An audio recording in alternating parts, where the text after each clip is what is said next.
Good morning बच्चों, आप सभी का इस ई लेक्चर में स्वागत है। आज का हमारा ई लेक्चर है भारतीय शासन अधिनियम 1919 पार्ट 3। जैसा कि आप लोगों को पता है, हम भारतीय शासन अधिनियम 1919 पढ़ रहे थे पिछले 2 ई लेक्चर में, और हमने उनमें पहले लेक्चर के अंदर पढ़ा भारतीय शासन अधिनियम 1919 की उत्पत्ति के कारण। दूसरे वीडियो के अंदर हमने देखा भारतीय शासन अधिनियम की प्रमुख धाराएं, और इस वीडियो के अंदर हम पढ़ेंगे उस महत्वपूर्ण चीज को जिसके लिए 1919 का अधिनियम जाना जाता है, अर्थात प्रांतीय जो सरकार में जो ढांचा परिवर्तन किया गया इस अधिनियम के द्वारा, और प्रांतों में द्वैध या दोहरे शासन की या डायरकी की स्थापना की गई। तो इस वीडियो के अंदर हम 1919 के अधिनियम में जो प्रांतों में द्वैध शासन की स्थापना की गई उसके बारे में पढ़ेंगे। भारत सरकार अधिनियम 1919 की प्रमुख धाराएं जिसके बारे में हमने दूसरे वीडियो में चर्चा की, वे थे, पहली चीज, गृह सरकार के संबंध में क्या परिवर्तन हुआ। तो हमने जैसा पढ़ा कि भारत सचिव का गवर्नर जनरल पे किस प्रकार नियंत्रण स्थापित रहा। गवर्नर जनरल और उसकी कार्यकारिणी परिषद केंद्र में निरंकुश शासन चलाती रही पूर्व की भांति। केंद्रीय विधानमंडल का स्वरूप किस प्रकार का था, उसके जो शक्तियां थी वो किस प्रकार थी, और कार्यकारिणी परिषद पर जो गवर्नर जनरल की विशेष शक्तियां थी वो किस प्रकार थी। इस अधिनियम की जो सबसे प्रमुख बात है जिसके लिए 1919 का अधिनियम जाना जाता है वो है प्रांतीय ढांचे में परिवर्तन और प्रांतों में द्वैध शासन की स्थापना। तो हम सबसे पहले देखते हैं कि दोहरा शासन या द्वैध शासन क्या था। 1919 के अधिनियम के अनुसार जो सबसे अधिक या बड़ा परिवर्तन इस अधिनियम के द्वारा हुआ वो था प्रांतीय ढांचे का स्वरूप परिवर्तित हुआ।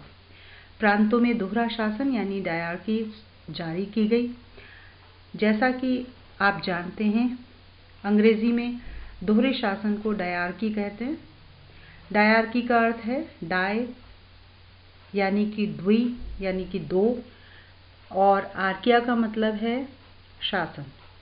तो दो या दोहरा शासन इसका शाब्दिक अर्थ है, और जिसका अगर हम इस परिस्थिति के अंदर प्रांतों में इसका स्वरूप देखें तो हम ये कह सकते हैं कि दो शासकों का शासन या दोहरा शासन। इस अधिनियम के अनुसार प्रांतों में थोड़ी सी उत्तरदायी सरकार बनाई गई।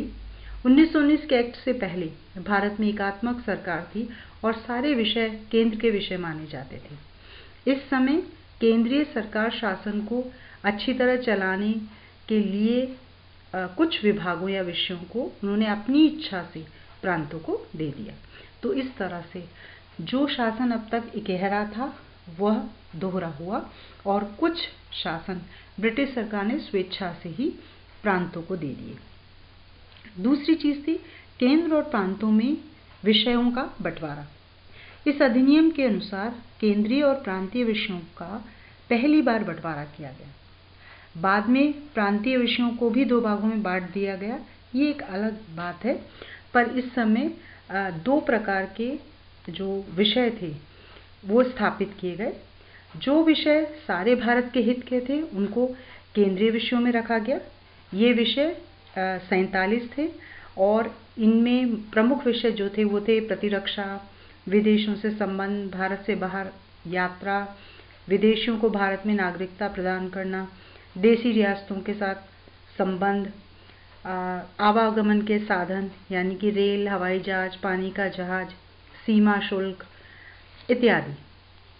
और वे विषय जो प्रांतों के विषय थे वे 50 विषय रखे गए, और जिसमें स्थानीय स्वशासन, सार्वजनिक स्वास्थ्य, सफाई, चिकित्सा, शिक्षा, पानी की सप्लाई, पुलिस, जेल, न्याय, सहकारिता, जंगल, सिंचाई आदि थी। इस अधिनियम में जो विषय सूची में शामिल नहीं किए गए उन सभी पर कानून बनाने का अधिकार केंद्र सरकार को दिया गया। इसका ये अर्थ था कि जो शेष विषयों पे कानून बनाने की शक्तियां केंद्रीय विषयों के अतिरिक्त भी केंद्र को ही सौंप दी गई। जिस प्रकार आज समवर्ती सूची के विषयों पर केंद्रीय प्रधानता रहती है, उसी तरह से केंद्रीय विषयों के ऊपर यहाँ पर केंद्र की प्रधानता रख दी गई। जब कभी ये विवाद उत्पन्न हो कि कोई विषय प्रांत का है अथवा केंद्र का, तो उसमें अंतिम निर्णय गवर्नर जनरल को सौंप दिया गया। तो इस प्रकार से ये विषयों का केंद्र और प्रांत के बीच में बंटवारा किया गया। तीसरी बात थी, प्रांतों के में भी विषयों को दो हिस्सों में बांट दिया गया, और वो दो हिस्से थे आरक्षित और हस्तांतरित। आरक्षित विषयों का तात्पर्य है रिजर्व्ड सब्जेक्ट्स, और हस्तांतरित को अंग्रेजी में कहा गया ट्रांसफर्ड सब्जेक्ट। आरक्षित विषयों के शासन को गवर्नर अपनी कार्यकारिणी परिषद की सहायता से करता था। उसकी कार्यकारिणी परिषद के सदस्य प्रांतीय विधान परिषद की तरफ जिम्मेदार नहीं होते थे। हस्तांतरित विषयों को भारतीय मंत्रियों को दे दिया गया था, वे प्रांतीय विधान परिषद की तरफ जिम्मेदार थे। प्रांतों में इस प्रकार से शासन को दोहरा शासन कहा गया। तो दोहरा शासन किस रूप में था? एक तो केंद्र और प्रांत के विषयों में बंटवारा हुआ, तो शासन दो भागों में बटा, और दोनों केंद्र की सत्ता ही नहीं रही बल्कि प्रांतों को भी कुछ हद तक स्वशासन या शासन करने का अधिकार दिया गया। साथ ही प्रांतों के अंदर भी विषयों को दो भागों में बांटा गया, और इसमें एक में गवर्नर को प्रधानता दी गई और हस्तांतरित विषयों में भारतीय मंत्रियों को प्रधानता दी गई। और इसमें आप जो चौथी चीज़ है वो है प्रांतों पर केंद्रीय नियंत्रण में ढिलाई। प्रांतों में आंशिक उत्तरदायी सरकार को सफल बनाने के लिए यह आवश्यक था कि केंद्र का प्रांतों पर कुछ नियंत्रण ढीला किया जाए। 1919 के एक्ट से पहले प्रत्येक प्रांतीय विषय के लिए गवर्नर जनरल की पूर्व स्वीकृति आवश्यक थी, परंतु 1919 के अधिनियम के अनुसार ये निर्धारित कर दिया गया कि प्रांतीय सूची पर कानून बनाने के लिए कुछ विशेष मामलों को छोड़कर शेष मामलों में गवर्नर जनरल की पूर्व स्वीकृति की आवश्यकता नहीं होगी। केंद्रीय सरकार उस समय प्राय हस्तक्षेप नहीं करती थी जब प्रांतीय सरकार किसी हस्तांतरित विषय पर कानून बनाती थी, परंतु जब वो आरक्षित विषय में कानून बनाती थी तब केंद्र सरकार हस्तक्षेप कर सकती थी। तो मैं आपको पूर्व में ही बता चुकी हूँ कि प्रांतों में विषयों का बंटवारा दो हिस्सों में हो गया था, आरक्षित और हस्तांतरित। आरक्षित विषयों पे गवर्नर का रोल था, उसकी कार्यकारिणी परिषद का रोल था, जबकि हस्तांतरित विषयों को भारतीय मंत्रियों को सौंप दिया गया था। पर यहाँ पर यह भी स्पष्ट है कि आरक्षित विषय वो विषय थे जो महत्वपूर्ण थे, और जो बिल्कुल कम महत्वपूर्ण विषय थे वो भारतीय मंत्रियों को सौंपे गए, और वहाँ एक स्वशासन या एक कहना चाहिए कि एक प्रांतों को कुछ अधिकार देने का एक ढोंग किया गया ताकि भारतीयों को संतुष्ट किया जा सके। कानूनी क्षेत्र में कुछ नियंत्रण में ढिलाई की गई, और उसी प्रकार वित्तीय क्षेत्र में भी केंद्रीय नियंत्रण में कुछ ढिलाई की गई। प्रांतों को कुछ विषयों को अलग के अलावा अलग लगाने की आज्ञा दी गई, और इस प्रकार से कुछ हद तक प्रांतों को केंद्रीय नियंत्रण से ढिलाई प्राप्त हुई। अब हम देखेंगे दोहरा शासन और उसकी प्रमुख बातें क्या थी 1919 के अधिनियम में। जैसा मैं आपको पहले ही बता चुकी हूँ कि प्रांतों में थोड़ी सी उत्तरदायी सरकार की स्थापना के लिए विषयों को हस्तांतरित और रक्षित दो भागों में बांटा गया। हस्तांतरित विषय मंत्रियों को सौंपे गए, रक्षित विषय गवर्नर के पास थे। इस समय गवर्नर और उसके मंत्री किस प्रकार के उनको अधिकार दिए गए वो हम देखते हैं। सबसे पहले हस्तांतरित विषयों का शासन चलाने के लिए प्रांतों में मंत्री नियुक्त किए गए। उनकी अधिक से अधिक संख्या निश्चित नहीं की गई। बंबई, कलकत्ता और मद्रास में 3 मंत्री नियुक्त किए गए और शेष प्रांतों में 2 मंत्री नियुक्त किए गए। ये मंत्री गवर्नर द्वारा नियुक्त किए गए और उनके प्रसाद पर्यंत ही अपने पद पर बने रहते थे। किसी भी सरकारी अधिकारी को मंत्री नियुक्त नहीं किया जा सकता था। यदि किसी ऐसे व्यक्ति को मंत्री नियुक्त किया जाता जो विधान परिषद का सदस्य नहीं है, तो उसे 6 महीने में विधान परिषद की सदस्यता लेनी होती थी। दूसरी चीज थी, इस अधिनियम के द्वारा गवर्नर के लिए एक निर्देश पत्र जारी किया गया। 1919 के एक्ट में गवर्नरों के लिए एक निर्देश पत्र जारी किया गया, जिसमें उन्हें कहा गया कि वो मंत्रियों की सलाह मानने या ना मानने के लिए स्वतंत्र हैं। दूसरी चीज, राज्यपाल अल्पसंख्यक जातियों या पिछड़ी जातियों की उन्नति या कल्याण को ध्यान में रखते हुए या धार्मिक व जातीय झगड़ों से बचने के लिए मंत्रियों की सलाह की उपेक्षा कर सकता है। इस एक्ट को बनाने वालों ने चाहे यह मंशा रखी हो या ना रखी हो, परंतु इतना स्पष्ट था कि ब्रिटेन की जो संसदीय प्रणाली की प्रमुख विशेषता सामूहिक उत्तरदायित्व को इस समय मंत्रियों इस अधिनियम के द्वारा प्रांतीय स्तर पे स्थापित नहीं किया गया। गवर्नरों को ये निर्देश दिया कि वो मंत्रियों से अलग अलग विचार विमर्श करें। ये जो बात थी वो इसका जो मुख्य उद्देश्य था वो ये था कि ब्रिटिश सरकार किसी भी रूप में मंत्रियों में आपसी तालमेल स्थापित नहीं करना चाहती थी, क्योंकि ये उनके लिए बहुत खतरनाक हो सकता था। तीसरी चीज थी राज्यपालों या गवर्नरों की विशेष जिम्मेदारियां। सामान्य जिम्मेदारियों के अतिरिक्त गवर्नर्स को कुछ विशेष जिम्मेदारियां भी सौंपी गई, और उसमें पहला था ये देखना कि प्रांत के सभी भागों में सुरक्षा और शांति स्थापित की जाए, धार्मिक और प्रजातीय झगड़े दूर किए जाए, और उन सभी जिम्मेदारियों को उठाया जाए। दूसरी चीज थी अल्पसंख्यक तथा पिछड़ी जातियों के समाज कल्याण और प्रगति के लिए व्यवस्था की जाए। अपने प्रांत में लगे हुए नागरिक सेवाओं के सब सदस्यों के अधिकार और विशेषाधिकार की रक्षा की जाए। ये भी देखा जाए कि सरकार कोई ऐसा आदेश ना निकाले या विधान परिषद का ऐसा कोई अधिनियम ना हो जो लोगों को उनके हितों, प्रजाति, धर्म, शिक्षा, सामाजिक दशाओं, धन, विशेषाधिकार या अन्य किसी लाभ से वंचित करे। तो इस रूप में ये गवर्नर की विशेष जिम्मेदारियां थी। फिर आता है आरक्षित तथा हस्तांतरित पक्षों के संबंध में गवर्नर के जो महत्वपूर्ण कार्य थे।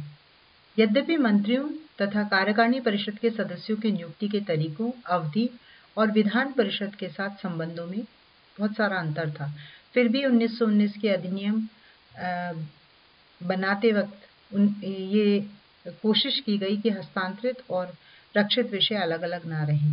गवर्नर के नेतृत्व से दोनों ही मिलजुल के कार्य करें। किसी विवाद होने की स्थिति में गवर्नर दोनों ही सदनों की संयुक्त बैठक बुलाए, ताकि किसी भी पक्ष पे सामूहिक विचार विमर्श हो सके। और अंततः गवर्नर को वित्त के क्षेत्र में विशेष शक्ति दी गई।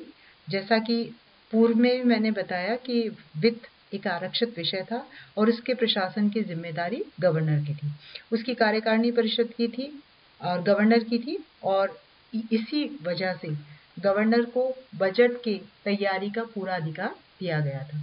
उसी के आदेशों के अनुसार बजट तैयार होता था। आरक्षित विषयों पर कितना खर्च होगा और हस्तांतरित विषयों पर कितना होगा, इसके बारे में निर्णय करने के लिए मंत्री और उसकी कार्यकारिणी परिषद गवर्नर की एक संयुक्त रूप से कार्य करते थे। एक संयुक्त बैठक बुलाई जाती थी उन पे निर्णय लेने के लिए, और दोनों पक्षों में मतभेद होने पर गवर्नर अंतिम निर्णय लेता था। लगभग 70% प्रांतीय शासन का खर्च ऐसा था जिस पर विधान परिषद की कोई अधिकार वैसे तो नहीं था कटौती का, वो केवल मतदान भी नहीं कर सकती थी, केवल उस पर बहस कर सकती थी और अपने सुझाव दे सकती थी।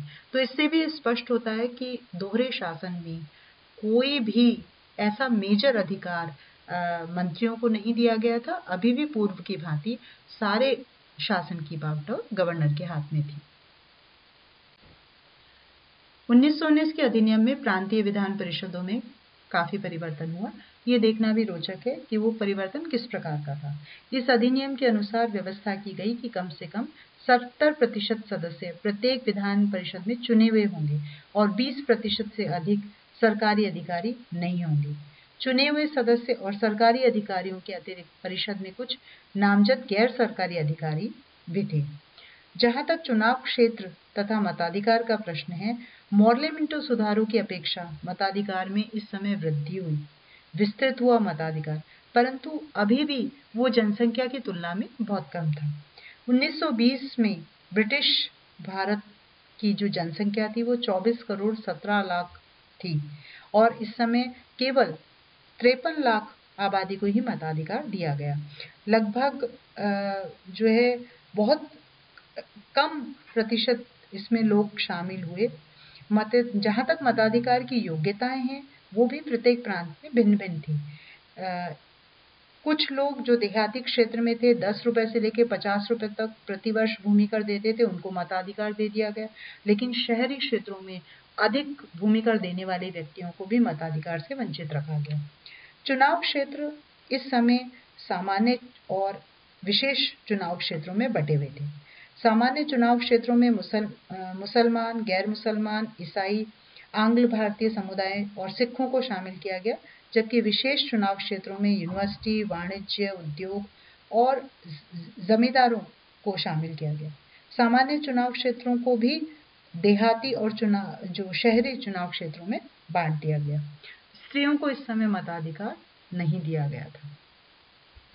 जहां तक विधान परिषद की कानूनी शक्ति का प्रश्न है, प्रांतीय विधान परिषद को इस शक्ति दी गई कि वह अपने प्रांतों की शांति और अच्छी सरकार के लिए कानून बनाए। 1919 के अधिनियम से पहले प्रत्येक प्रांतीय कानून के लिए गवर्नर जनरल की पूर्वाज्ञा आवश्यक थी, पर 1919 के अधिनियम के अनुसार ये तय किया गया कि कुछ विशेष मामलों को छोड़कर शेष मामलों में गवर्नर की पूर्व स्वीकृति की आवश्यकता नहीं है। ये यहाँ पर इसलिए भी जानना महत्वपूर्ण है क्योंकि जो महत्वपूर्ण विषय थे वो तो पहले ही रक्षित विषयों में सौंप दिए गए थे, इसलिए अब मंत्रियों को जो विषय दिए गए वो महत्वपूर्ण थे ही नहीं, तो किसी भी विषय पे कानून बनाने के लिए पूर्व स्वीकृति की आवश्यकता अब लगभग काफी सारे विषयों में नहीं थी, पर कुछ ऐसे विषय थे जिनमें कानून अगर बनाती है विधान परिषद तो उसको गवर्नर जनरल से पूर्व स्वीकृति लेनी पड़ती है। और वो कौन से विषय थे? और वे विषय थे जिन ऐसे विषयों पे कर लगाना या ऐसी कर लगाना जिसकी शक्ति प्रांतीय विधान परिषद के पास नहीं थी। दूसरी चीज सार्वजनिक ऋण, या तीसरी सरकार के देसी राजाओं और विदेशी राज्यों से संबंध, सेना के अनुशासन या उसके किसी भाग के संगठन को प्रभावित करने से संबंधित कानून आदि। प्रांतीय विधान परिषद को ऐसे कानून बनाने का अधिकार नहीं था जो ब्रिटिश संसद द्वारा बनाए गए अधिनियमों के खिलाफ हो।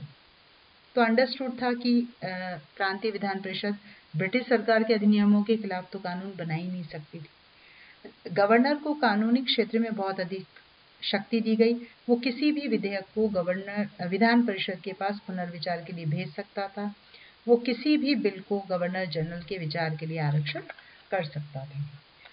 जहां तक वित्तीय अधिकारों का सवाल है विधान परिषदों का, तो विधान परिषदों को बहुत सी वित्तीय शक्तियां दी गई, पर गवर्नर की विशेष शक्ति के द्वारा उन पे अनेक रुकावटें लगा भी दी गई थी। क्योंकि गवर्नर के पास वित्त की विशेष शक्तियां थी और अंततः सारा नियंत्रण वित्त का गवर्नर के पास था, इसलिए विधान परिषदों के पास बहुत अधिक वित्तीय अधिकार नहीं थे। बजट को 2 भागों में बांट दिया गया था। पहले भाग की जो 70% जो खर्च थे उनके ऊपर विधान परिषद का कोई नियंत्रण नहीं था। 30% बजट का जो हिस्सा था उस पे विधान परिषद को अपना मत देने का अधिकार था, पर वो खर्च में कटौती नहीं कर सकता था।